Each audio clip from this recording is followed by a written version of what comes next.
Mensagem de Cristo.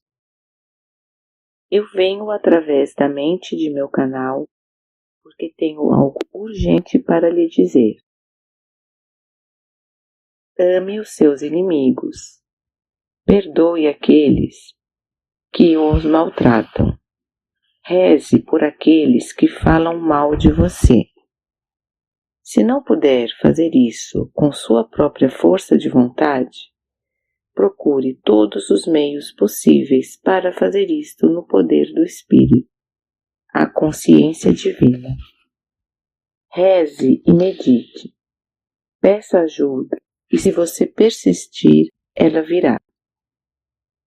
Se o ego continuar forçando os seus pensamentos para baixo, para a virulência e raiva, criando todo tipo de argumentos para condenar alguém que o magoou profundamente, ou mesmo feriu fisicamente, recorra à meditação e persista uma e outra vez, buscando inspiração e alívio para o seu dilema, pedindo para ser liberado dos pensamentos vingativos e raivosos. Não para agradar a Deus, como tem sido ensinado pelas igrejas, mas para protegê-lo da chicotada de seus pensamentos negativos, que voltam à sua vida, trazendo-lhe transtornos violentos e novas disputas e discussões para enfrentar. Isto é assim, porque qualquer que seja a força que você der a pensamentos de ressentimento, esta força envia diretamente um feixe elétrico de consciência à pessoa que o magoou. E este feixe retornará para você no devido tempo, cheio de energia, como um bumerangue. Você deve saber que todo campo elétrico cria um campo magnético semelhante. Os dois sempre trabalham juntos, de modo que tudo o que vai um dia volta. Esta é uma lei científica da existência. Porém, o que a ciência ainda não admite é isto. A força elétrica energiza a mente. É o impulso de consciência de ir na mente. A força elétrica é um aspecto da consciência. O magnetismo, com seus dois polos, energiza as emoções dos humanos e dos animais. Ele atrai e repele. É o impulso de amor humano e o impulso de ódio. O magnetismo é experimentado por todas as coisas vivas como sentimento.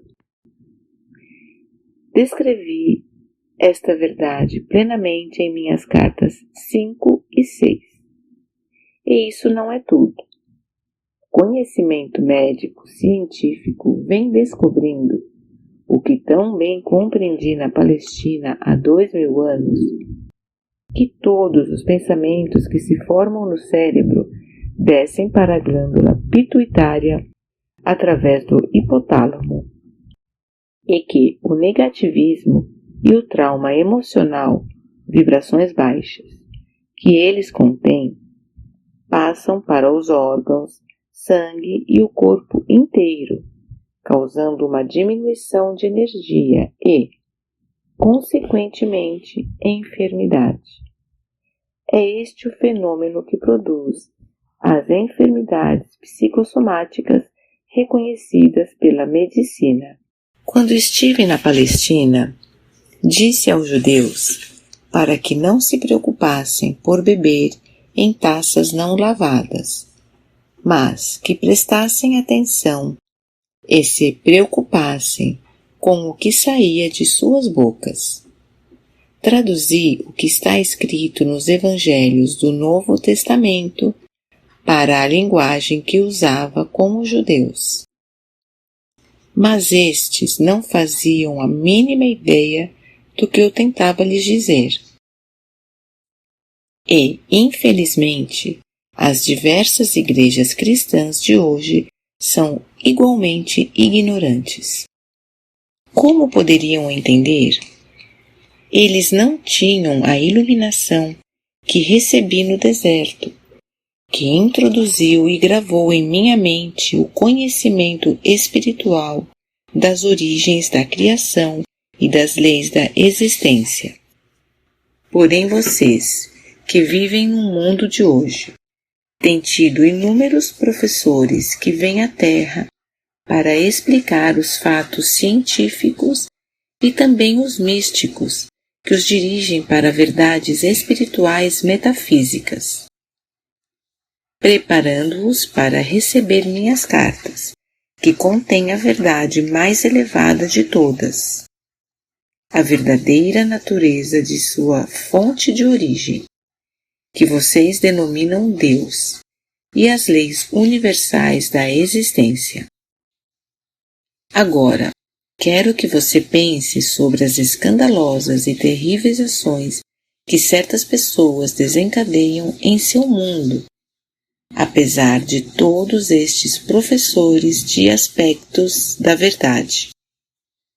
O derramamento de sangue em curso no Iraque é um caso que deveria fazê-lo pensar profundamente a respeito do provável efeito bumerangue de tais ações destrutivas.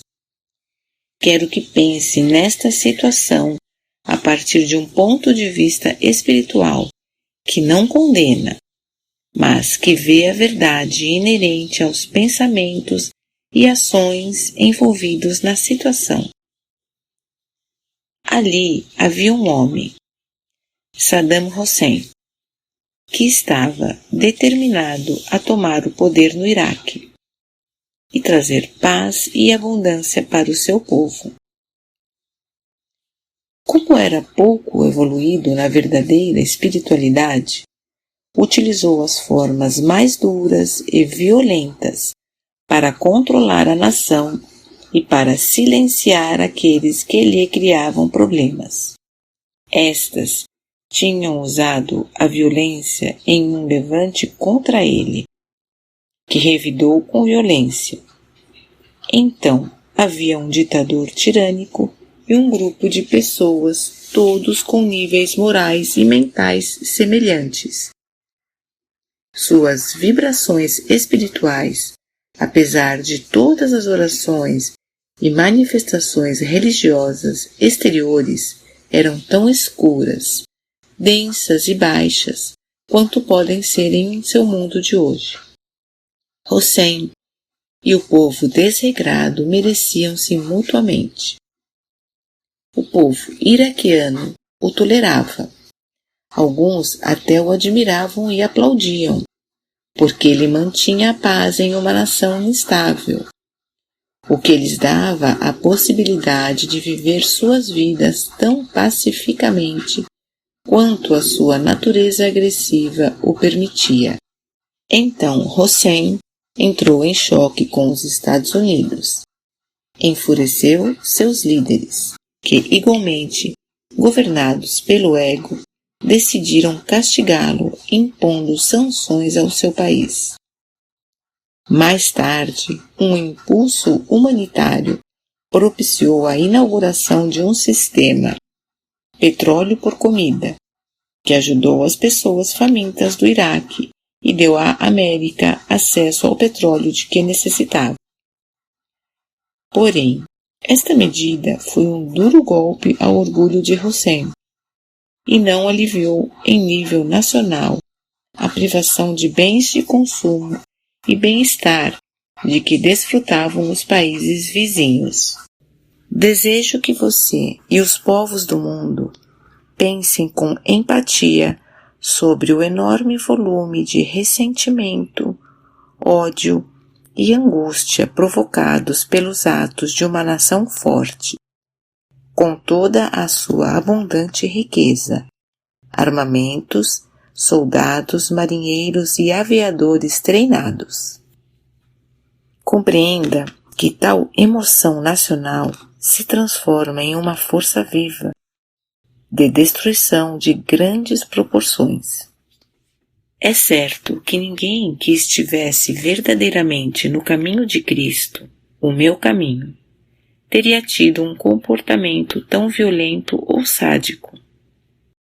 Confrontado com o problema de tratar com Saddam Hussein, um líder esclarecido nas leis espirituais e científicas da existência, teria pedido uma reunião com pessoas iluminadas para meditar e pedir orientação.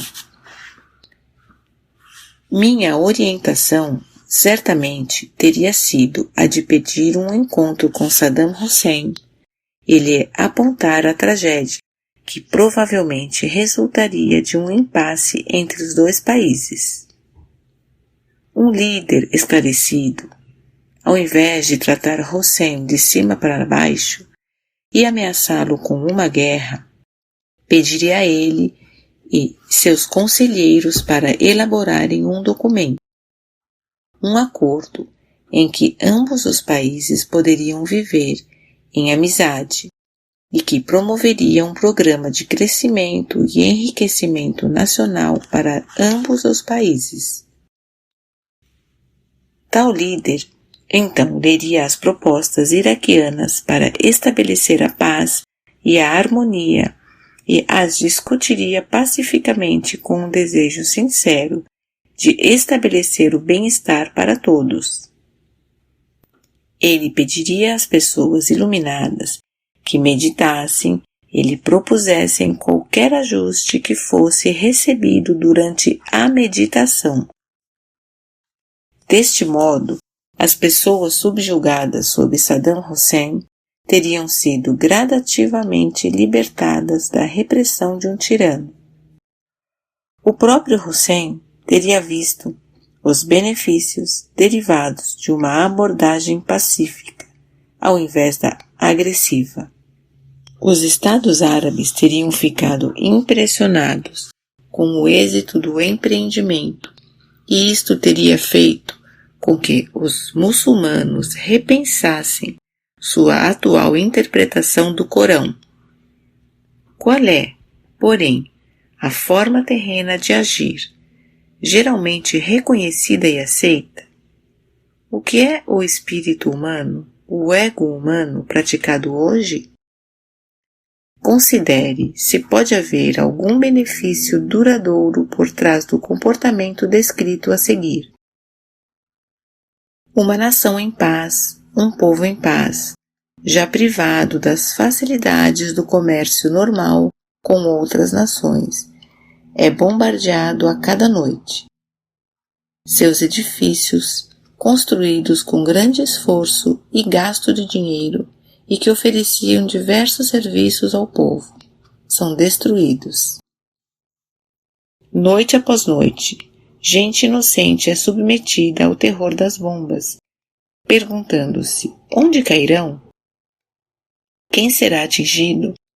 Seremos encontrados sob os destroços?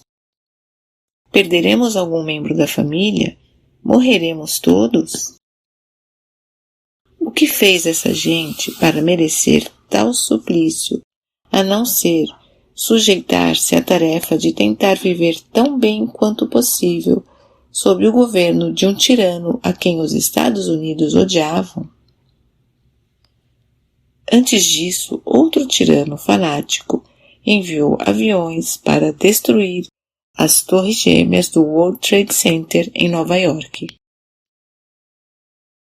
Um grande grito de fúria, raiva e vingança elevou-se do povo americano, uma vez que perderam-se muitas vidas de pessoas queridas naquela destruição. Desde então, a cada ano, acontecem nas igrejas cristãs cultos religiosos recordando os mortos e muitíssimas lágrimas são derramadas por elas, em um dilúvio de dor. Pense por um momento nestes cultos cristãos. Fala-se em perdoar aqueles que foram os instrumentos desta destruição? Os americanos derramam lágrimas pelos inocentes que morreram sob a chuva de bombas lançadas noite após noite? sem outra razão senão o ódio cáustico contra Hussein? São realizados cultos pelos inocentes iraquianos mortos? Eles pensam alguma vez que mataram inocentes que não tinham como se proteger das armas terríveis dos Estados Unidos e que nunca lhes haviam causado nenhum mal? Considere o peso do estresse emocional desencadeado por toda esta insuportável e arrogante destruição de outro país. Destruição esta que liberou todos os grupos de combatentes rebeldes que Hussein havia mantido sob controle, provocando o modo mais vil de matar outras pessoas, os homens-bomba. Toda vez que estas bombas explodem matando pessoas inocentes, os americanos que apoiaram a guerra contra o Iraque deveriam perceber que foi o seu apoio que tornou possível estes atentados suicidas.